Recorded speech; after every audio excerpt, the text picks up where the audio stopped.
Okay, we're talking rules today with Thomas Pagel. Thanks for stopping in. We have to talk anchored putting.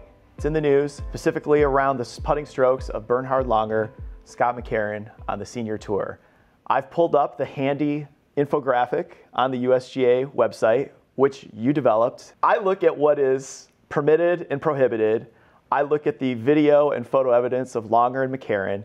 And to me, if it's not in that prohibited box, it certainly rides the line, being very close.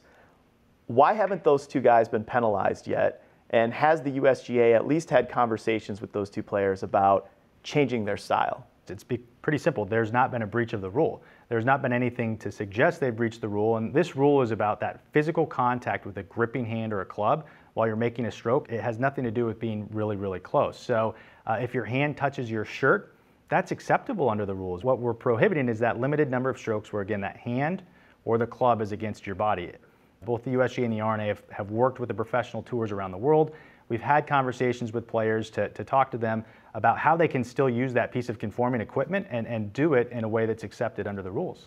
If there's contact with a shirt or with the body, at that point you're talking about there's no more daylight to be seen. As videos, leave it to social media, they'll dig out every stroke they can find, and this, it's out there now. Some players, they'll use the long putter and they're obviously holding it away from their body.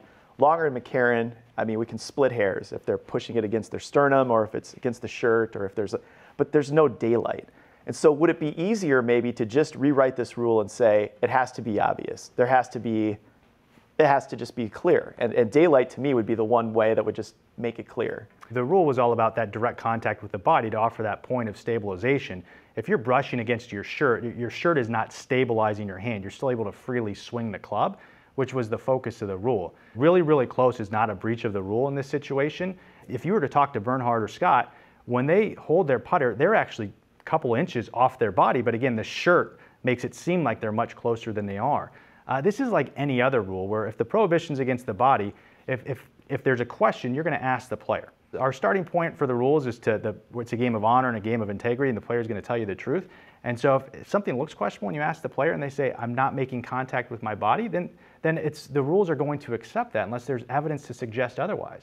Is it fair to players who dramatically altered their style? And I think about a guy like Adam Scott, Webb Simpson. They've made big moves in response to this ban, whereas Langer and McCarron haven't done much. Is it fair to the guys that had to really blow up their style? They took the letter of the law and went, to the extreme. There's no controversy around those guys. Is it fair to them to then look at how Langer and McCarron have interpreted this? Again, I think the players are not interpreting the rules. The rules are interpreting themselves. As the governing bodies, when we wrote the rule, we now interpret the rule. We work with our friends at the tour. And again, there has not been any evidence of a breach from anyone. As we've said, those conforming clubs, they'll continue to conform. Golfers are creative, whether it's grips, how we hold a club or whatnot. And so if a piece of equipment is still conforming, a player is free to use it as long as they're not holding it against their body or as long as that gripping hand's not against their body. Okay, so we're a year and a half into this new era of anchor banning on the putting green.